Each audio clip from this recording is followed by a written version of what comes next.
esses atletas, em termos psicológicos, estão a ter a atitude que mais tarde ou mais cedo os vai fazer melhorarem-se.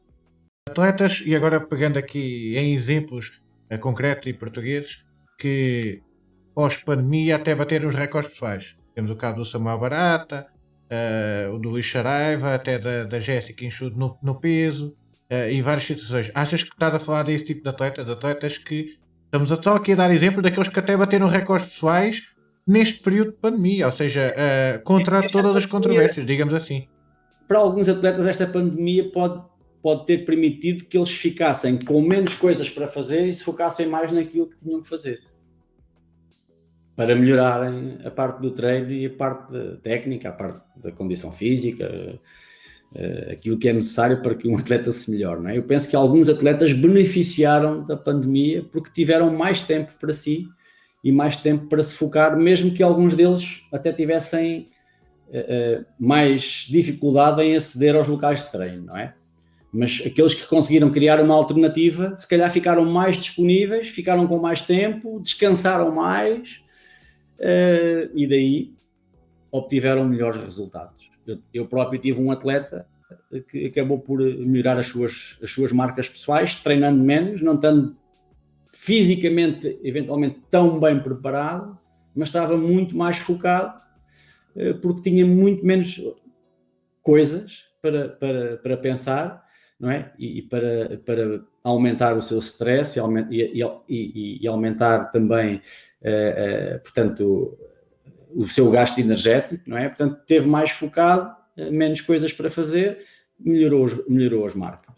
Achas que é caso para dizer que estava psicologicamente menos desgastado e mais bem preparado? Quando está assim mais... Quando o foco é mais direcionado só para uma coisa? É que pode acontecer o contrário. Pode acontecer aqueles casos em que os atletas estão tão focados que aquilo depois não funciona. Sim, não tenho dúvida nenhuma, Carlos, porque é assim, cada vez mais, aquilo que eu vou dizer é algo que também, de certa forma, tem vindo a ser estudado, talvez não tenha sido muito comunicado para a pessoa comum, não é? Mas cada vez mais o desporto, o exercício físico é visto como uma carga cognitiva também. O que é que isto quer dizer? Quer dizer que é preciso pensar muito sobre aquilo que se realiza em termos motores. Portanto, treinar bem. Quando nós dizemos que precisas estar concentrado, a concentração é um recurso do pensamento. E isto consome energia. Ora bem, se eu estou, por exemplo, na faculdade e estou a estudar e estudo 4 ou 5 horas por dia, eu estou a consumir recursos do pensamento. E isso vai gastar uma grande percentagem da minha energia. Se eu vou fazer um treino que precise também do meu foco, da minha concentração, do meu pensamento, do meu raciocínio, de eu recortar memórias de como é que eu tenho que fazer, como é que o meu treinador me diz para fazer, o atleta vai estar muito menos disponível, muito menos capaz, vai ser muito menos eficiente e o treino não vai render tanto. Por isso é que há atletas profissionais que treinam de manhã e à tarde, fazem bidiários, a seguir ao almoço dormem. Porque não é para projetar o corpo. Pois, é a mente.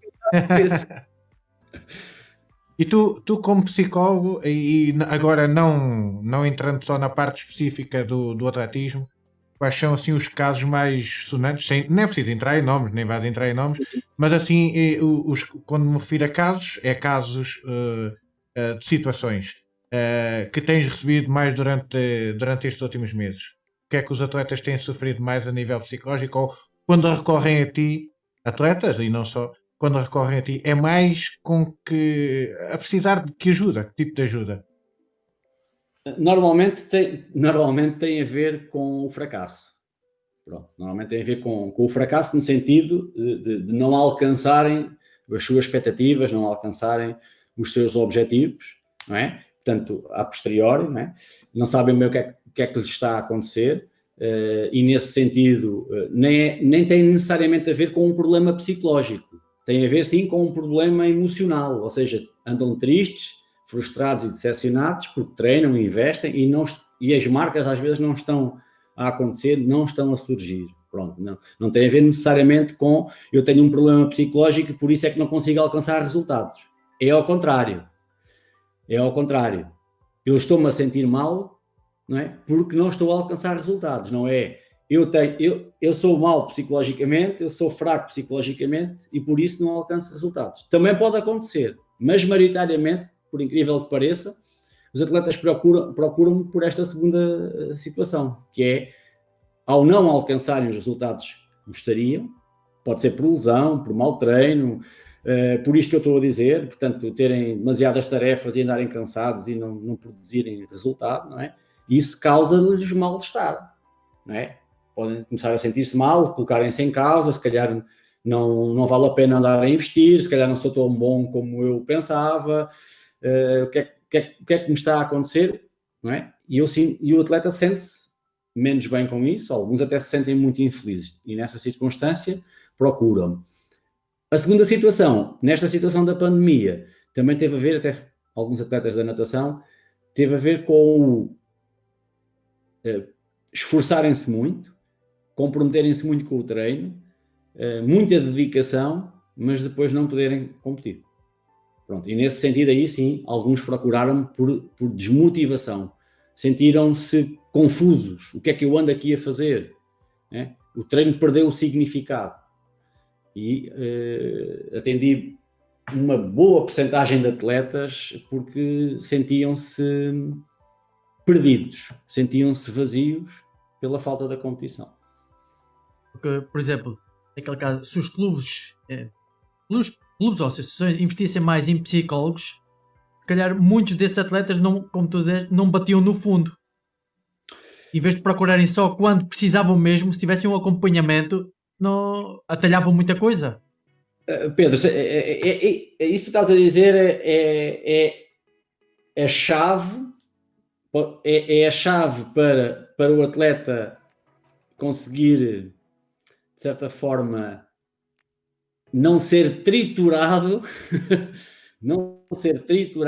pelos seus próprios objetivos e pela máquina competitiva. Ou seja, aquilo que eu mais digo às vezes aos treinadores e aos atletas com quem trabalho, às palestras, às associações, às federações, é os atletas que estão comprometidos com objetivos e que treinam todos os dias para serem melhores, eles precisam de apoio no pós-competição, principalmente quando as competições não correspondem às expectativas. Para quê?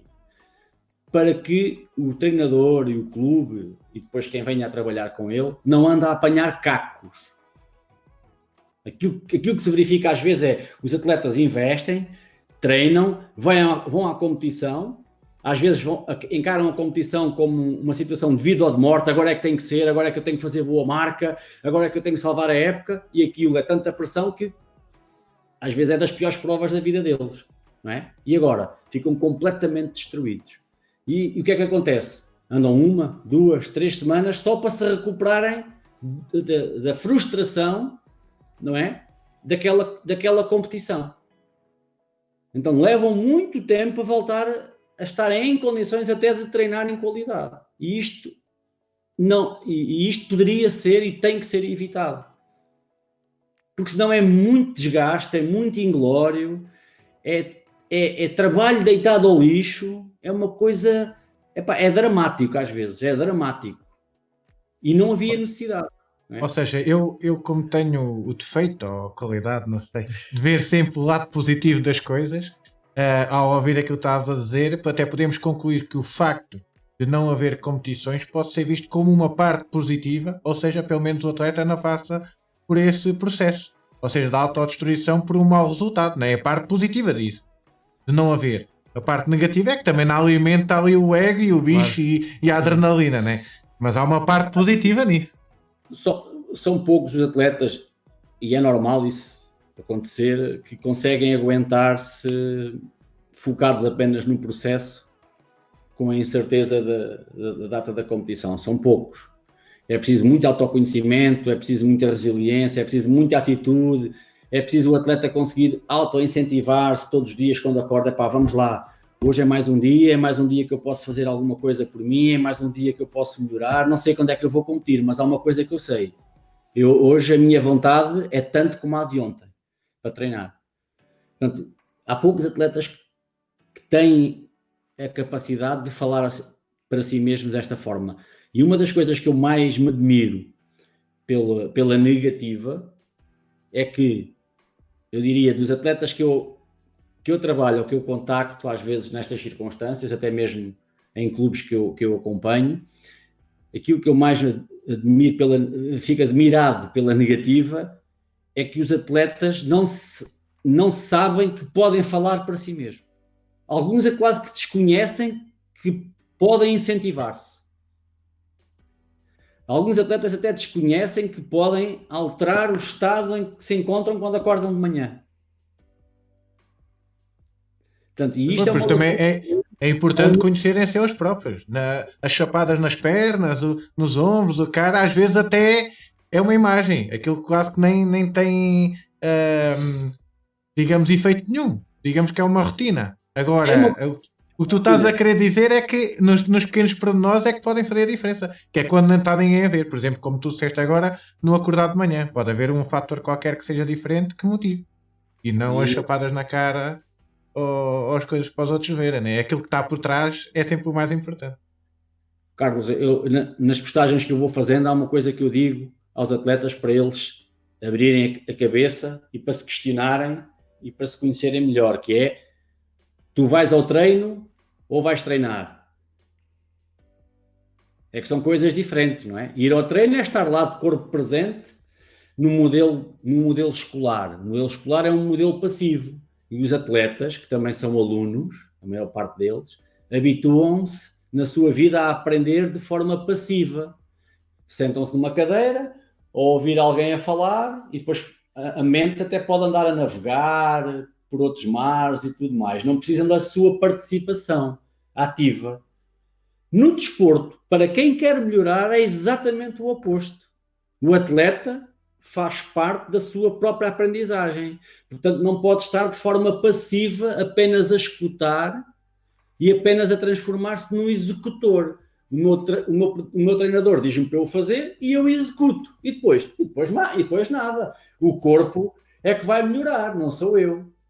Errado. Esta é uma forma passiva de abordar o treino.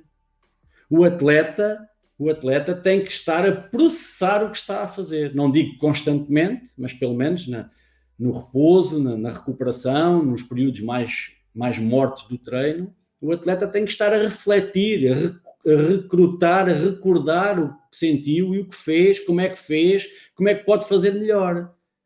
Quando o atleta não se envolve com o treino, ele não está realmente a treinar. Ele apenas foi ao treino como milhares de outros que vão ao treino. Portanto, aquilo que diferencia o atleta em relação a outro atleta que faz exatamente o mesmo do que ele, é isto que eu acabei de descrever. É a forma como ele está a sentir, como ele está a interpretar, como ele está a dialogar para si, como ele está a incentivar, como ele está a definir objetivos imediatos na próxima repetição, na próxima execução. Isto é treino psicológico também. Mas é o treino psicológico virado para a execução motora, virado para a performance. E Carlos, se nas questões emocionais, e Pedro, e nas questões emocionais e nas questões psicológicas, ou de preparação para a competição, ou de superação da frustração de competições menos bem conseguidas, ainda estamos a dar os primeiros passos, aqui a aplicabilidade da psicologia é inexistente. É zero. Há uma coisa que eu tenho que perguntar, e não por fatores, digamos que eu sou um bocado calão naquilo que pergunto, mas sou direto. Carlos, desculpa lá interromper.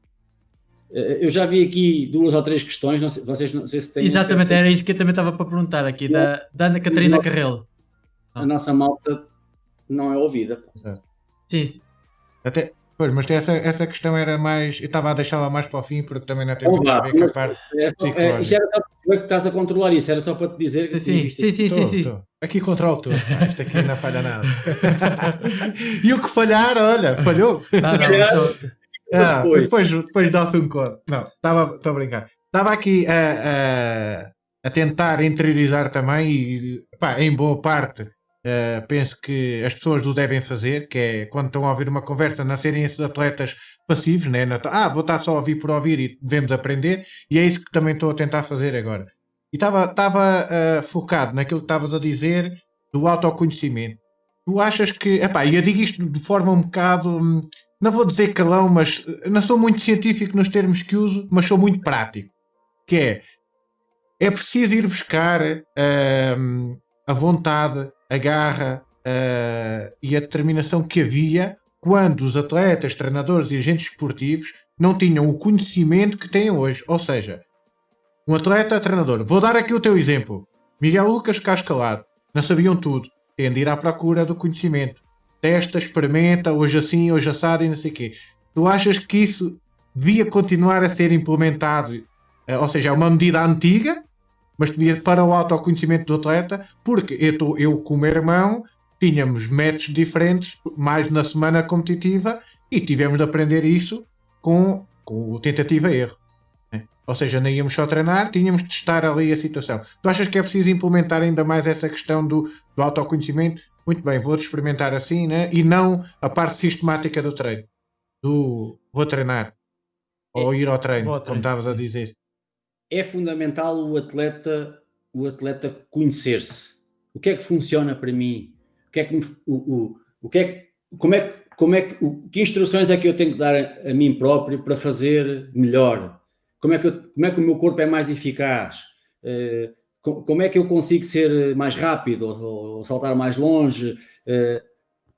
O que é que eu tenho que sentir? E quando eu me sinto desta forma, como eu me posiciono daquela, tenho mais sucesso, tenho mais eficácia.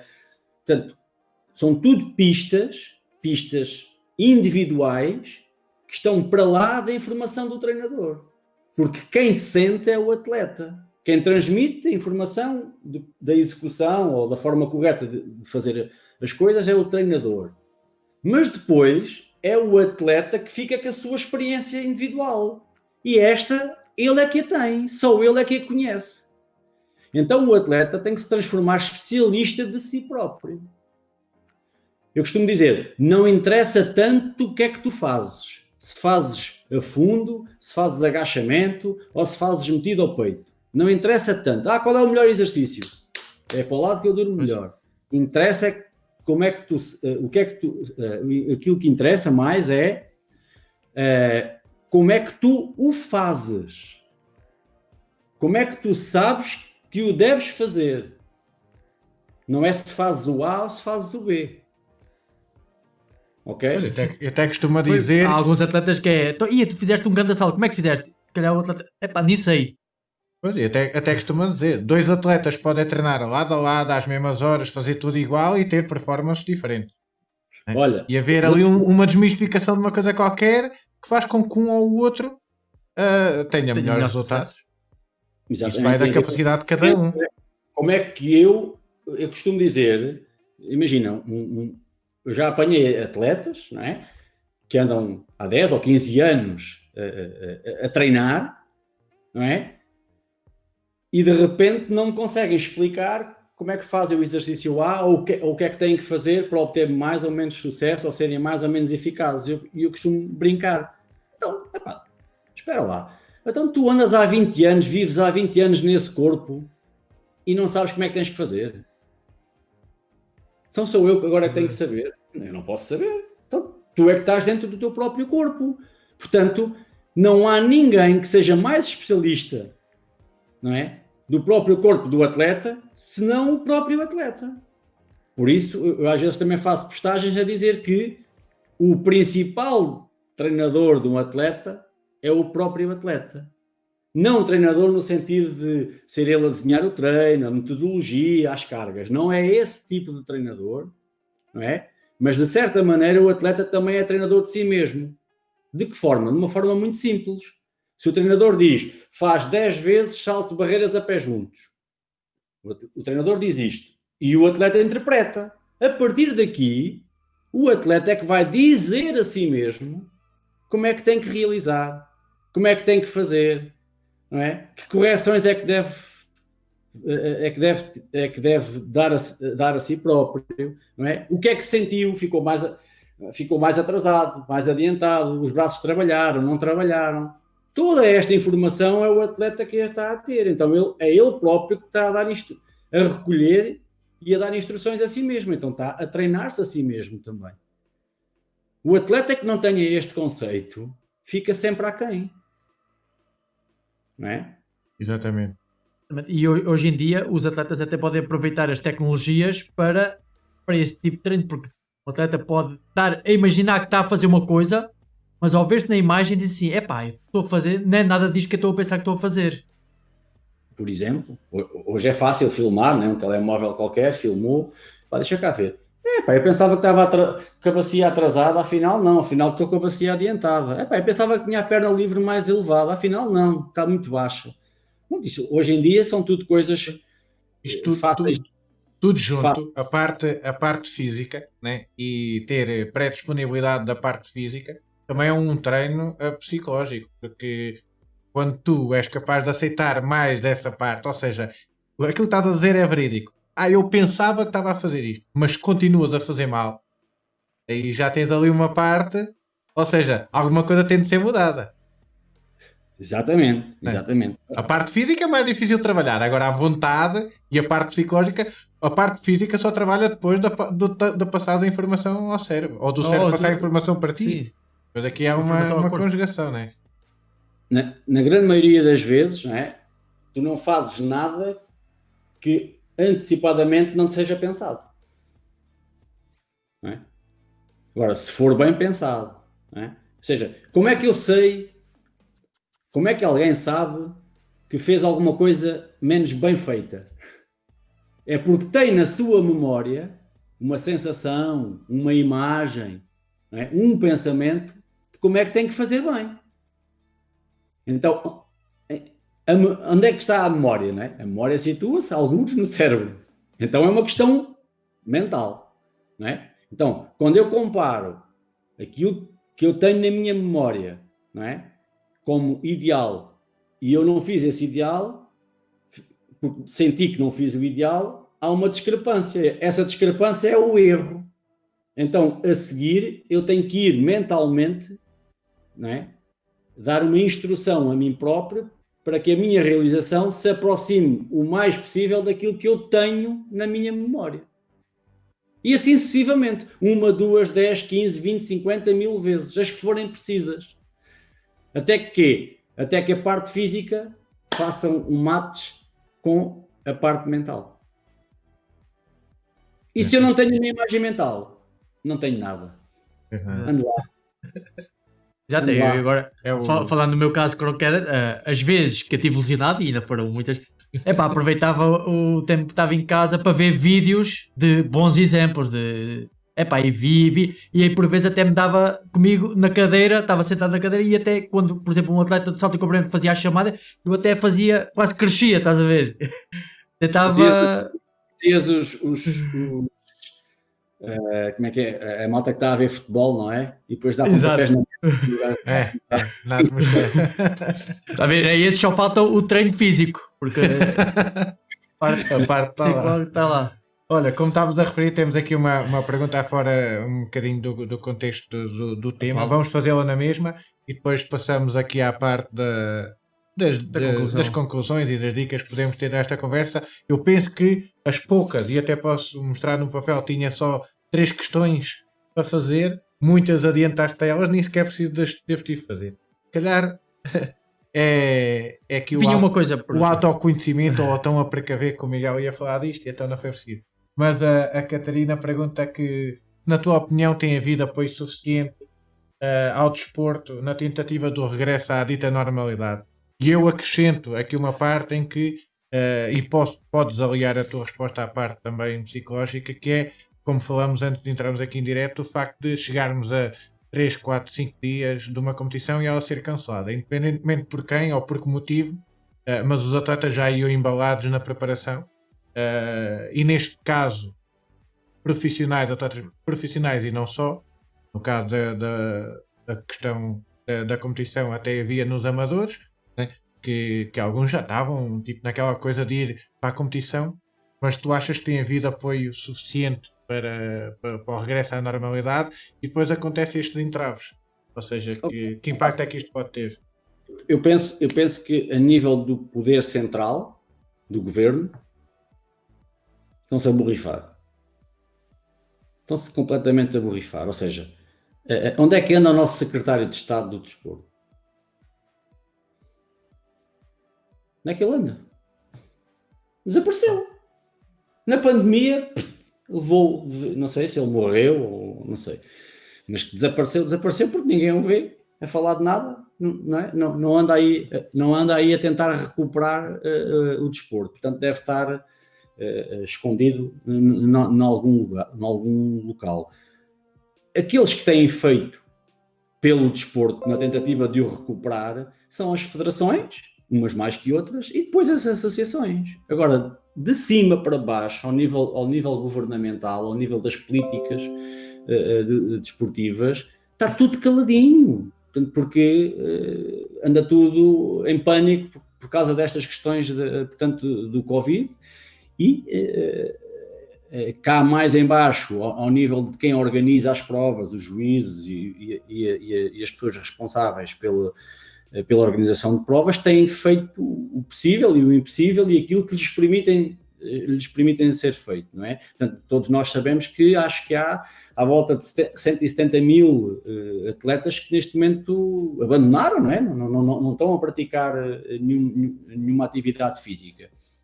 Alguém se veio queixar, alguém veio preocupar-se com isso.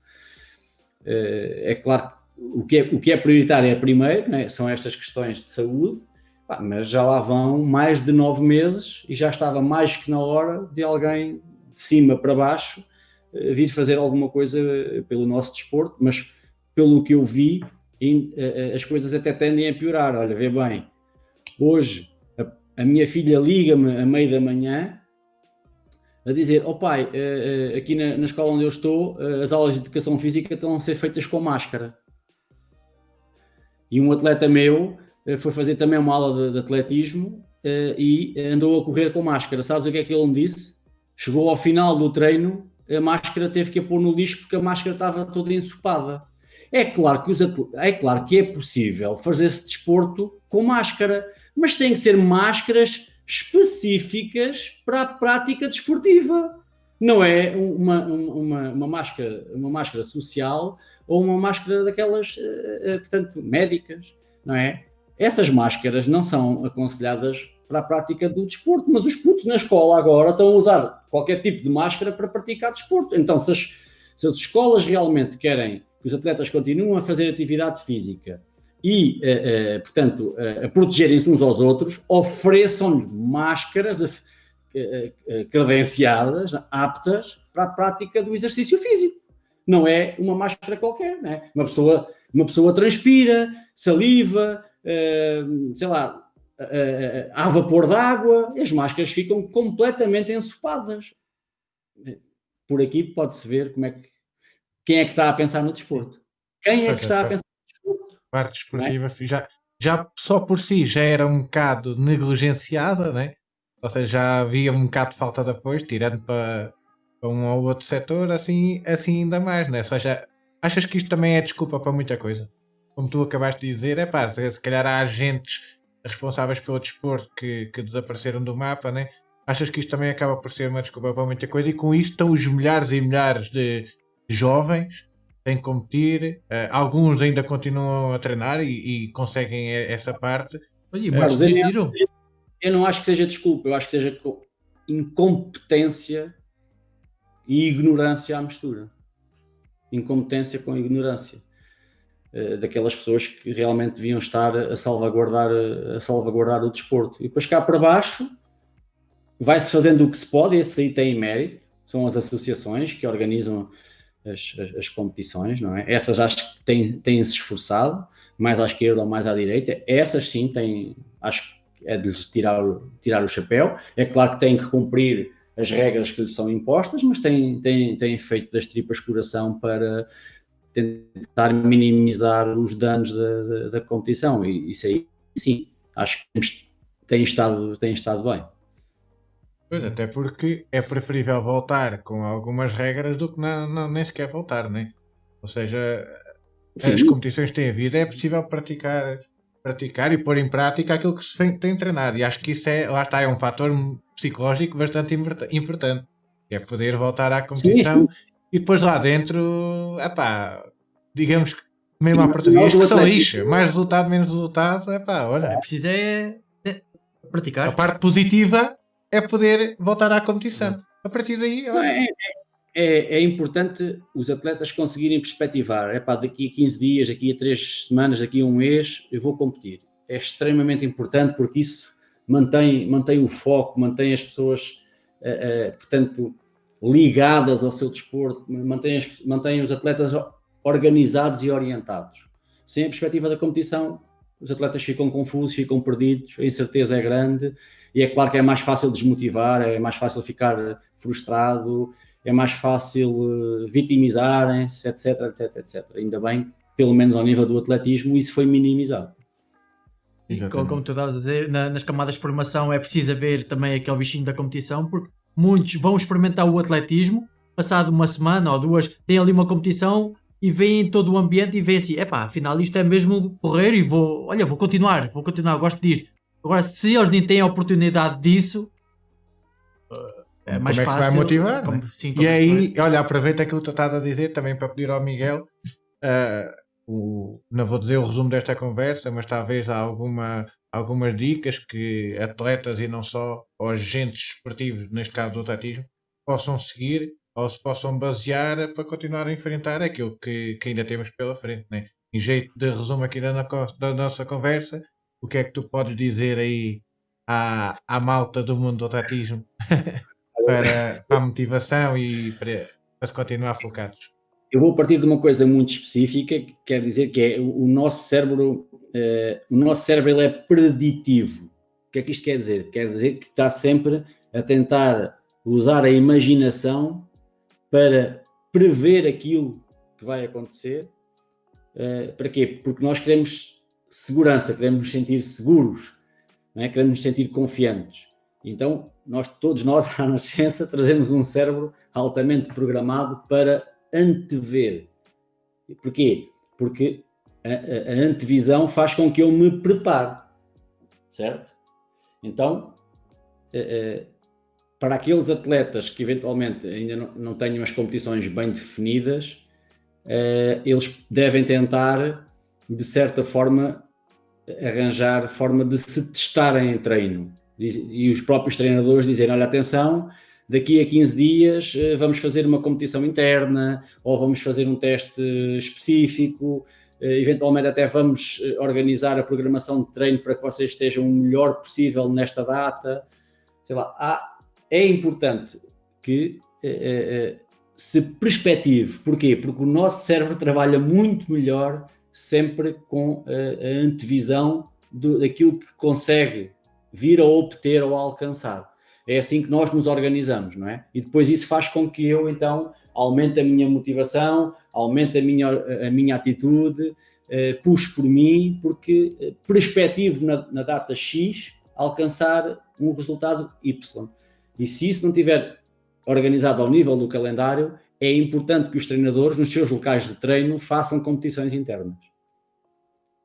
Por exemplo, não é?